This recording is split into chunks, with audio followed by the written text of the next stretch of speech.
Você já parou para pensar se ter uma empresa é mais caro do que atuar como pessoa física? É o que você vai descobrir nesse vídeo, porque eu vou te mostrar na prática um comparativo entre pessoa física e pessoa jurídica.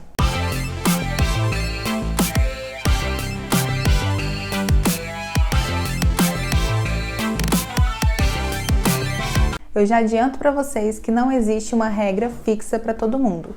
Cada situação tem que ser analisada isoladamente. O objetivo desse vídeo é te mostrar um exemplo geral, bem simplificado, para que você tenha uma ideia de como funciona cada um dos dois casos e que você comece a pensar na sua situação.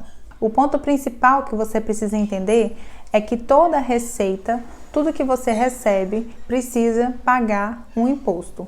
O que muda é que na pessoa física, o imposto principal que você paga sobre os seus ganhos é o imposto de renda, e na pessoa jurídica, o imposto principal, ele varia.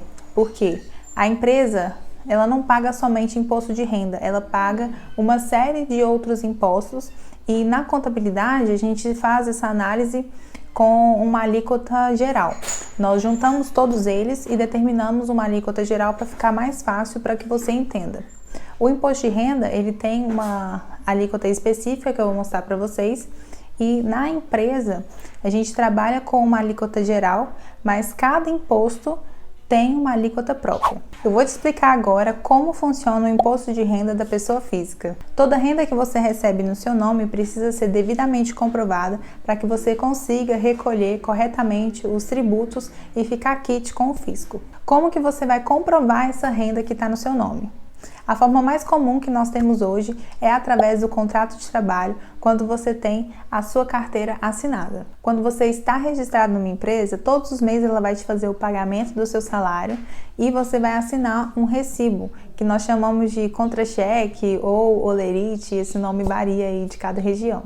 Esse recibo de pagamento é o documento oficial que comprova o recebimento do seu salário. No ano seguinte, a contabilidade vai informar para a Receita Federal o total que a sua empresa pagou para você através do informe de rendimento. Esse informe de rendimento é uma ficha em que consta os totais do ano. Essa ficha vai ser utilizada na sua declaração do imposto de renda para que você preste contas do que ocorreu naquele ano para a Receita Federal. E lá vai ocorrer o pagamento desse imposto ou a restituição. A outra forma de comprovar a sua renda, caso você não tenha carteira assinada, é através da prestação de serviço como autônomo. Se você não tiver vínculo empregatício e prestar serviços para várias pessoas diferentes, você consegue comprovar esse dinheiro que recebe através do RPA, que é o Recibo de Pagamento Autônomo. Esse recibo serve para fazer o recolhimento das contribuições próprias e você vai ter a comprovação desse dinheiro e também do serviço que foi feito. A terceira forma de comprovação da renda é para os profissionais liberais. Os profissionais liberais são os prestadores de serviços que possuem uma formação técnica específica para exercer a sua profissão. E esse tipo de profissional, ele atua como pessoa física, prestando serviço tanto para a empresa quanto para outras pessoas físicas, e a comprovação da sua renda é feita com um documento próprio, que pode ser tanto um recibo formalizado, quanto uma nota fiscal de prestação de serviço. Uma outra forma de comprovação da sua renda, caso você não seja prestador de serviço ou não tenha vínculo empregatício com a empresa, é através da nota fiscal de venda.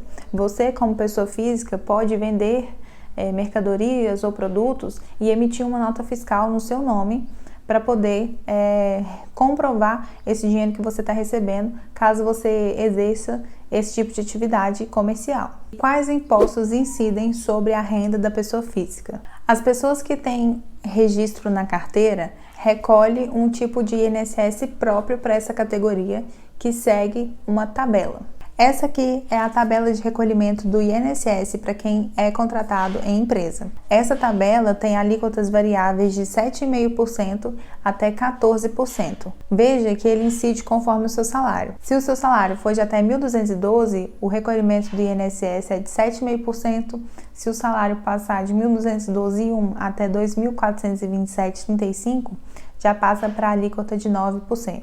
Então, quanto mais você recebe, maior é essa dedução do INSS. Para os demais tipos de contribuintes pessoa física sem ter contrato de trabalho, o recolhimento do INSS ele pode ser feito de 11% ou 20%. Isso aí vai variar dos benefícios previdenciários que você vai ter direito com essas duas contribuições. Sabendo a alíquota que você vai pagar de INSS, agora você já consegue saber quanto de imposto de renda que você vai pagar. Essa aqui é a tabela do imposto de renda. O cálculo para você saber quanto de imposto de renda você vai pagar, ele precisa ser feito em cima do seu salário líquido, ou seja, você vai pegar o total que você recebe, deduzir o valor que você contribui com o INSS e desse valor líquido você identifica qual faixa que se encaixa de acordo nessa tabela aqui.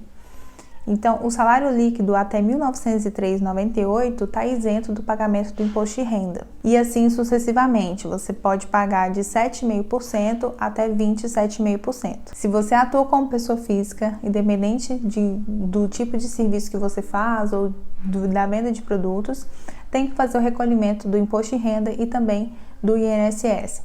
Com base nesses dois impostos, a gente consegue falar para você qual a alíquota que você vai pagar. Empreendedor, se eu estou te ajudando a entender um pouquinho mais sobre como funciona o imposto de renda da pessoa física e da pessoa jurídica, curta esse vídeo e se inscreva no canal para me sinalizar que essa informação está sendo útil para você e que está realmente te ajudando. Agora nós vamos falar sobre como funcionam os impostos da pessoa jurídica. As empresas pagam uma série de tributos sobre o valor que elas recebem.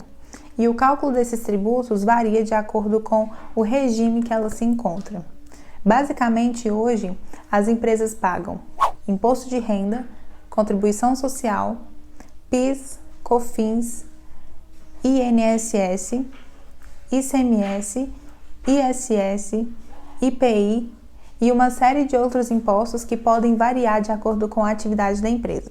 Esses são os principais. Hoje, nós temos basicamente 3 formas de recolhimento dos impostos pelas empresas. A primeira forma é pelo Simples Nacional, que é onde o microempreendedor se encaixa. Além do microempreendedor, nós temos as outras formas de empresa dentro do Simples Nacional, que recolhe todos esses tributos que eu falei para vocês. O microempreendedor tem uma particularidade, que ele recolhe somente o INSS, o ICMS e o ISS. E as alíquotas de recolhimento do MEI são reduzidas, ele paga somente 5% de INSS, que é sobre o salário mínimo. As outras empresas que estão no Simples Nacional pagam uma alíquota reduzida e também todos esses impostos que eu falei com vocês saem na guia que vence todo dia 20. Ela vai pagar de uma vez só todos esses tributos com uma alíquota bem menor. A segunda forma de recolhimento dos impostos é pelo lucro presumido. O recolhimento dos tributos no lucro presumido é sobre uma parcela fixa de lucro pré-estabelecida pela Receita Federal para cálculo dos tributos. A terceira forma de recolhimento é pelo lucro real. Alguns dos impostos recolhidos nesse tipo de empresa é sobre o lucro que a empresa obteve após deduzir as suas despesas. Para os prestadores de serviço, na maioria dos casos, eles se encaixam muito bem como Simples Nacional. E a alíquota dos prestadores de serviço no Simples Nacional pode variar de 6% até 15,5%. Isso aí vai depender de qual atividade que você está prestando. Eu vou fazer um comparativo com vocês de um prestador de serviço que se encaixaria na alíquota de 6% no Simples Nacional e como que seria o imposto que ele pagaria na empresa e também como pessoa física. Eu vou mostrar para vocês aqui do lado como que vai ser esse cálculo. Se a gente fizer uma simulação de um total de prestação de serviço de R$10 mil naquele mês, como pessoa física, os impostos que vão incidir sobre esse valor seriam esses aqui. Na pessoa física, ele pagaria 11% de INSS sobre esse total recebido, que daria R$ 1.100. O imposto de renda que ele pagaria seria de 27,5% em cima desse total, porque ele iria para a última faixa, de acordo com esse faturamento aqui. Daria R$ 1.578,14. Se a gente somar os dois, dá R$ 2.678,14.